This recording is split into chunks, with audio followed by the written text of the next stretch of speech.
Hello, classic rock fans. I am reporting just a day after seeing Don Felder, formerly of the Eagles, perform a concert at Summerfest here in Milwaukee at the Uline Warehouse Stage. This was the fourth time I've seen Don Felder in concert, but the first time I've seen him in nearly 15 years, if you can believe that.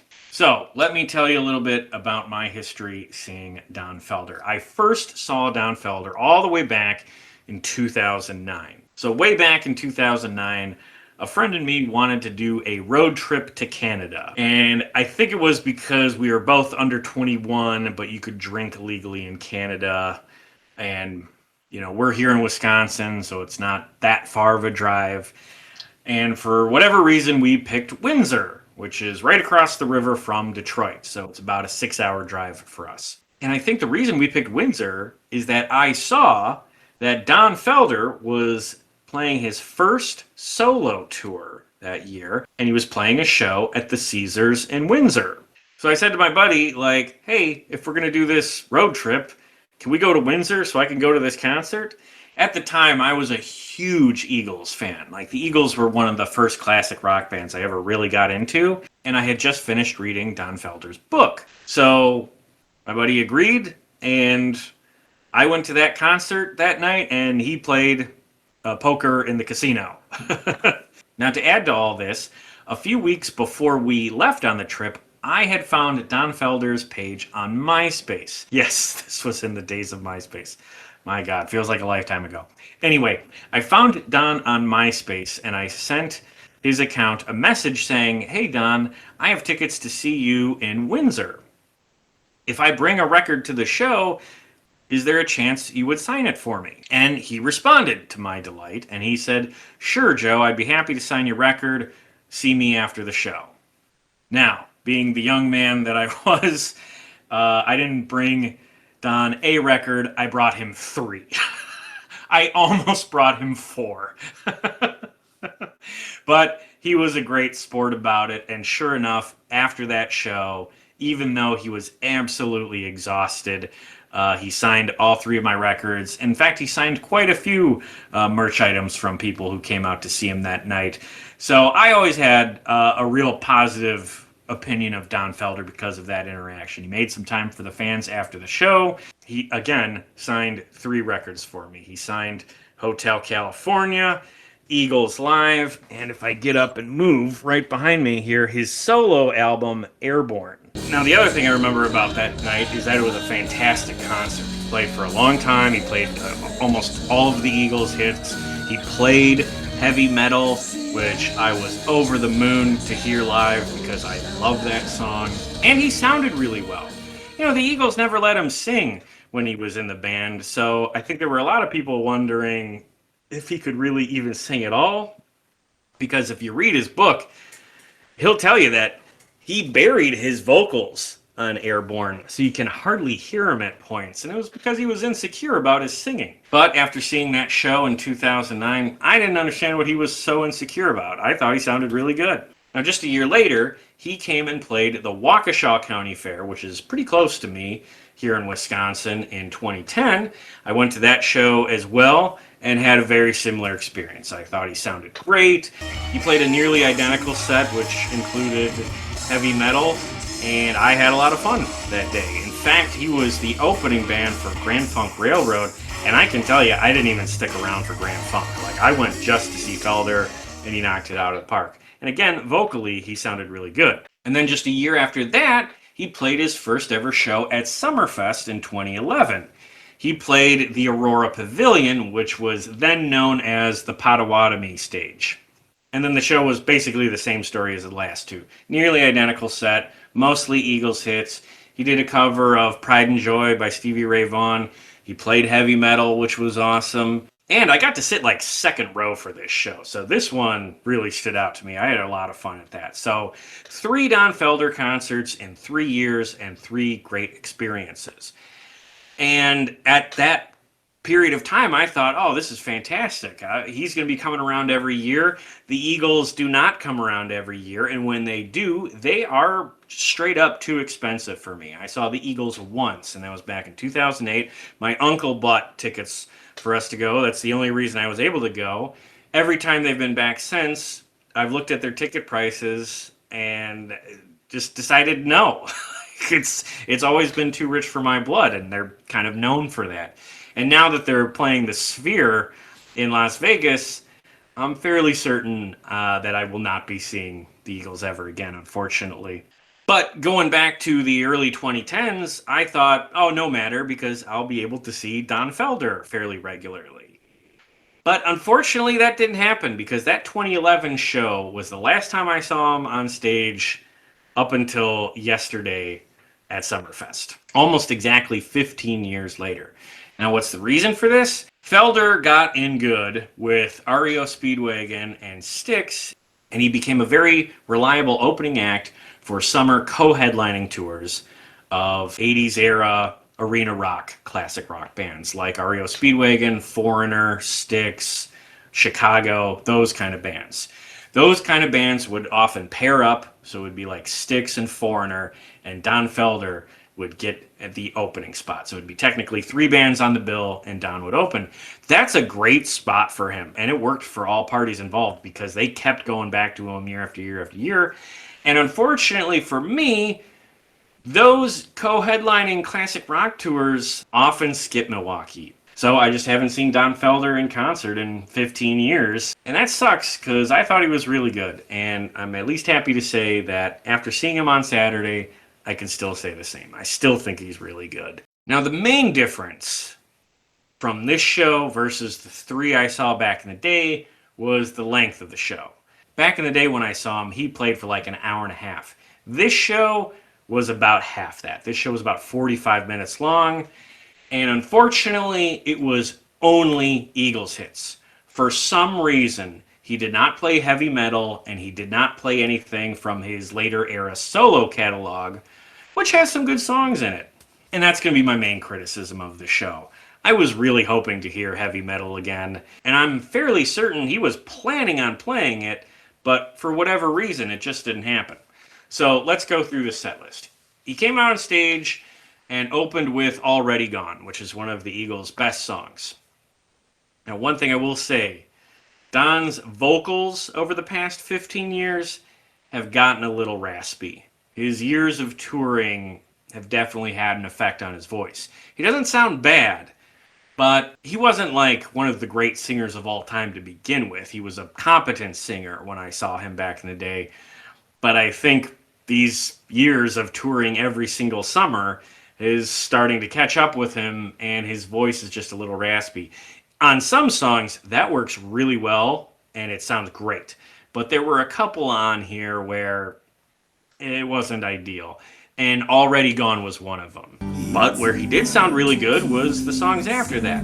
One of These Nights, Victim of Love, Tequila Sunrise. He sounded great on all of those. Now, I think a lot of people would say one of the highlights of his shows is that he always does Seven Bridges Road, which was a big fan favorite for the Eagles back in the day, as that vocal harmonizing was a big selling point for them. And Don keeps it in his set list. The other guys in his band sounded really well when they were harmonizing on that together. Speaking of the other guys in his band, I gotta mention, one of the guys in his band is someone I'm very familiar with, and I was not expecting to see because I didn't realize he had joined Felder's band. Dave Amato. And this guitar player over here, one of my favorite guitar players and a really good friend, he was in a little band called REO Speedwagon for 35 years. This is Mr. Dave Amato. Dave Amato plays guitar for Don Felder now. And I know Dave Amato because Dave used to play with REO Speedwagon. He wasn't an original member, but he played with REO Speedwagon for like 30 years. Unfortunately, as I talked about in a previous video, REO Speedwagon broke up now about a year or so ago for a very lame reason, and lead singer Kevin Cronin tried to keep it going under his name, and I don't know if they struggled to sell tickets or what, but after that first tour, he said he couldn't commit to keeping everybody on board in the way he wanted to, and I guess that lineup of REO Speedwagon all became free agents, and Dave Amato is one of those guys. And I think it's obvious that he signed up to play with Felder because he has toured with Felder many times in the past.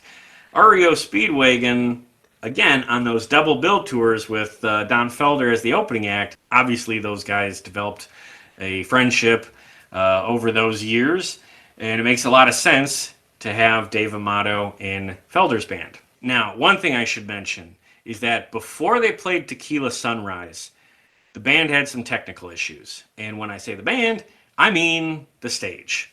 Something was going wrong with the Uline Warehouse at Summerfest, and that caused a 5 to 10 minute delay in the early portion of the show. Felder filled that time by telling some stories about the various songs in the setlist. He told his story about Tequila Sunrise, which was sort of a joke story about a night he spent drinking with his friend Jose, who turned out to be Jose Cuervo, i.e. he was drinking tequila all night. I couldn't believe he told that joke story because I remember him telling that exact same story in 2009, 10, and 11. He must really like that story. But anyway, he told that, and then he talked a little bit about heavy metal and writing that for the heavy metal soundtrack. And while he was telling that story, he mentioned that he was going to be playing that song for us later in the set. It was an adult, animated stoner movie. Now, some of you guys know what I'm talking about. So I wrote this song about it called Heavy Metal. I'll play that for you later in the set tonight. But for whatever reason, that unfortunately did not happen. And I think that must have threw him off a little bit because in this time it was taking the Summerfest crew to get their audio situation figured out. He's having to tell all of the stories that he would introduce the songs to all at once in this one portion of the show. And I don't know if it's because of all this that he did not play heavy metal, but if it is, I am pissed about that. And I'm also thinking back to last year at Summerfest when I saw Sebastian Bach at that same stage, and Sebastian Bach had some problems with the audio, guys. And, you know, in my review of that show, I talked about how he threw this just massive hissy fit on stage where he was yelling at the sound guys and trying to just push through using other mics. I originally blamed at least part of that temper tantrum on Sebastian for reacting so poorly to some, I thought, were, you know, fairly mundane, routine audio issues that could have been sorted out if he had just chilled out for a moment and let them do their work. But now that this has happened like 2 years in a row, I'm starting to wonder about the equipment they have at the Uline Warehouse. If anyone watching this works or knows someone who does sound for Summerfest, please post in the comments if there are known issues with the Uline Warehouse Stage. I'm curious about that because I see a lot of shows at the Uline Warehouse, and I would hate to hear that that there's some technical problems that come up again and again. But who knows? Whatever the case, this delay meant that heavy metal did not get played, and the back end of the show was a little rushed. So moving forward a little bit, after Seven Bridges Road, he played The Long Run and Heartache Tonight, which were big crowd pleasers. And it was at this point that I was expecting to hear heavy metal, but then he did the riff for Life in the Fast Lane, and he did it without talking to the crowd first, so he didn't have a story for Life in the Fast Lane. And that told me, oh, he's been told to wrap it up.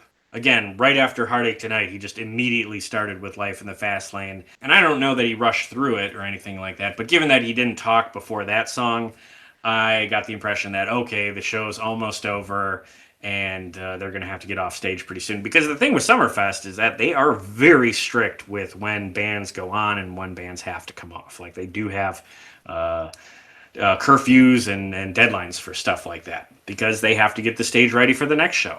After Life in the Fast Lane, he went right on in to Hotel California. And man, that ending solo, I know I've heard it like a million times, but seeing it performed live, it's just awesome, and no amount of radio airplay can take away from seeing that solo performed live on stage. So that was absolutely the highlight of the night, was seeing Felder play the guitar solo on Hotel California.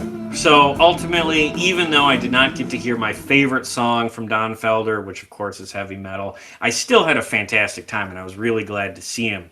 I had missed seeing him for all these 15 years. That's way too long between shows. I think his vocals sounded good for the most part. Like I said, there were a couple of songs where it was a little raspy and that didn't quite work, but for the vast majority of the set, he sounded really good. So I definitely recommend going to see him if he comes to your town. More than anything else, because his tickets will be so much cheaper than whatever you would pay to see the Eagles. If you saw Don Felder at Summerfest or this year on tour, please tell me what you thought about in the comments below. And if you enjoyed this review, please check out some of the other concert reviews. If you're a classic rock fan, I guarantee I've reviewed a show from a band or artist that you're a fan of. And if you are that fan of classic rock, please check out the podcast I do, which is all about classic rock. We got a lot of fantastic guests on this year and a lot of fun stuff coming up. So stay tuned. But with that, I'll just say thanks for watching. Go see Don Felder and keep rocking.